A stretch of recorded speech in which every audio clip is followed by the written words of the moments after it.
Chas, well, I know it's still kind of fresh right now, but it sounds like you kind of got control of yourself even in just the little time you've had. What's the emotion like for you right now? Well, it sucks, you know, to come out here and put in a camp like this. This was a very hard camp for me. I was sick the whole time, and it was very emotional for me. Even making weight was like an emotional experience for me. So this was an emotional fight. I had a lot to prove to myself that I could just dig it out, and I really wanted this to be a tough, hard fight. And for it to end the way that it did is sad. You know, I'm sure I'll go through the steps and try to appeal it first thing in the morning. But, you know, I don't want to take anything away from Bobby. I think he fought a great fight. I think he's improved a lot. His striking's improved a lot, and he's a tough fighter. So I don't want to take anything away from the guy. He came out and he fought a tough fight, and I had his back the whole first round.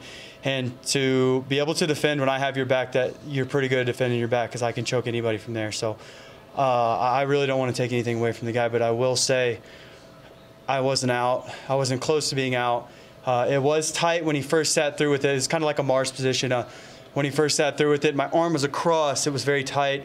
When I got my arm out and I extended, that took a lot of the pressure off, and I was relaxing because I knew the only way anybody who rolls, I mean, come on, guys, I know somebody in here has to do jiu-jitsu. If a guy's got a march like that, and he's burning his arms out, the guy was squeezing for probably a straight minute. His arms, by the time that the ref pulled him off of me, he was about to let go. It wasn't tight anymore. He had already let go of half of his squeeze, so I relaxed. I see what they're saying, but I was here and I came here and I just relaxed. If he would have tried to walk his feet to my feet, I would have stiffened up. I would have walked my feet away. I mean, it's basic. It's basic stuff here. So did the ref give you an exact explanation of what he saw or why he made the determination? He said that he saw my eyes flutter, is what he said. And when you watch the replay, you don't? I don't need to watch the replay. I said, there's no fucking way my eyes fluttered, because I wasn't in any way, shape, or form out. I remember the whole thing. I remember exactly what happened. I know exactly what was going through my mind. I was defending it perfect. And when I got here, I was going to wait for him to let go. He was going to burn his arms out. We're at elevation. He was squeezing for a straight minute. You squeeze for a minute like that, and then you let me on top of you, it's going to be a long rest of the fight, I'll tell you that. So at that moment, the exact moment, the squeeze wasn't that tight? No. And as soon as he let me go, I said, what the fuck are you doing? You know? And the ref was like, I'm sorry, I thought you were out. And I said, yeah, you should be fucking sorry. That's half of my check. You know, this isn't something where I come in and I fight and I make my whole check regardless of what happens.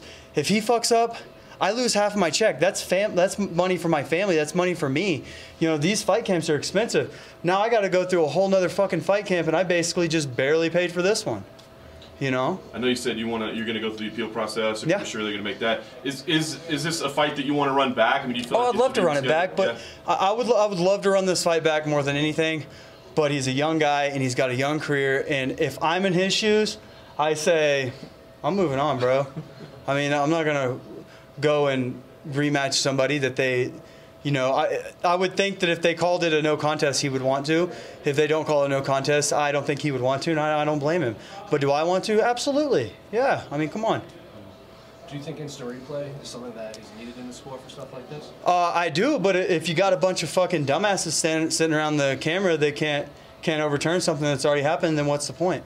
What did you make of your performance up until then? So I apologize. I'm just a little heated. I'm not calling anybody a dumbass. I don't even know who was looking at the camera. I'm just saying, I don't see how, from watching that video, I don't see how they couldn't see I wasn't out, especially the immediate reaction. When you're choked out, you're fucking choked out. If you're unconscious, you're unconscious. You're not immediately like, what's going on? The ref's not immediately apologizing to you. So I'm sorry, what's the next question? What did you think of your performance up until that moment? I'm going to be completely honest with you. First round, I think I could have pushed a little harder for the finish. He was doing a good job of defending. And then when he stood up, I was intertwined there, and so it was kind of a tough spot for me to advance. And so I was just landing little rabbit punches. Obviously, I won the first. The second, I came out and I kind of relaxed. You know, I wanted him to push a little bit, and I actually wanted him to shoot, and I was going to start a scramble from there. And when I got caught on my butt, I was perfectly fine. I reversed the position. I got on top. He hit the Mars, which I would have ended up on top anyways. But you know, I think it was good for the camp I had. These guys, my coaches and my teammates, they pushed me as hard as they possibly could, and I'm very grateful for that.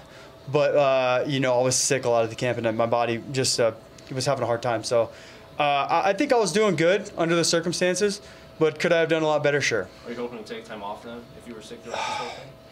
No, I'm just hitting my stride. You know, he caught me with a couple good shin kicks there, and I would like for that swelling to go down, but I'm going to be right back in the gym. I actually, like, the last 2 weeks, I actually just started hitting my stride to where I felt like I was kind of coming back into my own, because after this injury, you know, I had such a long layoff and my body just wasn't responding well, but it is now, and I can't wait to get back to the gym. And speaking, So for the record, it was the ref said it was your eyes fluttering, not the arm. Yes. So On the he replay, it looked like you grabbed your. That's tap a little bit, but it was really the ref shaking. So after they came back, he said something about my arm. But when he stopped it, I said, "What the fuck?" And he's like, "I'm sorry. I thought you were out." He said, "I thought I saw your eyes flutter." And I was like, "Well, my eyes weren't fucking fluttering." That's exactly what happened at that moment. After they watched the replay, I think I remember somebody saying something like, "Oh no!" When I was talking to Felder on the side of the cage, he said, "Well, it kind of looks like your arm went limp." I said, "Well, I was fucking relaxing. You know, when you're caught in a submission, you don't want to, you know, when you're caught in a choke, you don't want to be, I'm not gonna flex and bust out of it. You know." They're gonna like some criticism of what people that say you were out was because you didn't flex your arm. Yeah, I was relaxing. I was out. I wasn't choked. I wasn't choking, and I just relaxed. I mean, I do it all the time in practice. Anybody who rolls and has been caught and choked and just waited it out has done it. That's what you do. I was going to say, being that so much high-level jiu-jitsu kind of is about staying calm in those situations, and going back as far as officials go, do you think there's a better way to go about that? I mean, we've had that system of... I think that what he could have done is checked me. I think that I could have talked to him at that point. If he had said, I mean, there's sometimes that you can't, but if he had said anything to me, he didn't say anything to me. If he had said anything to me, I would have said, "I'm okay." I told him in the locker room before, he told me this in the locker room before, he said, "If you're caught in something, if I hear you yelling anything, I'm going to figure it's a verbal submission." I said, "I have a tendency to say, I'm okay. And he said, "Well, if I hear you yelling or scream or anything, I'm going to assume that it's a verbal submission." So you don't want me to talk? You do want me to talk? Will you want me to relax? You want me to flex and bust out of it? What do you want me to do? what happened to your elbow? I heard it was Tommy John. You don't really hear that much. Yeah, Tom. Well, when I was fighting Jason Knight, the first minute and a half of the fight, I went to do a standing pass. I took him down. I went to stand up, and he just threw he went to throw a triangle up, and I stood up out of it, and I left my arm dangling, and he just grabbed it, and popped his hips in, just like a weird freak thing, and it just pop. It broke in the joint, and it tore the major ligaments or tendons or something running my elbow. So I had like a baseball pitcher surgery. Right. Yeah. Thanks, Chas. Sorry guys, if I just get a little emotional. That's half my fucking paycheck. So.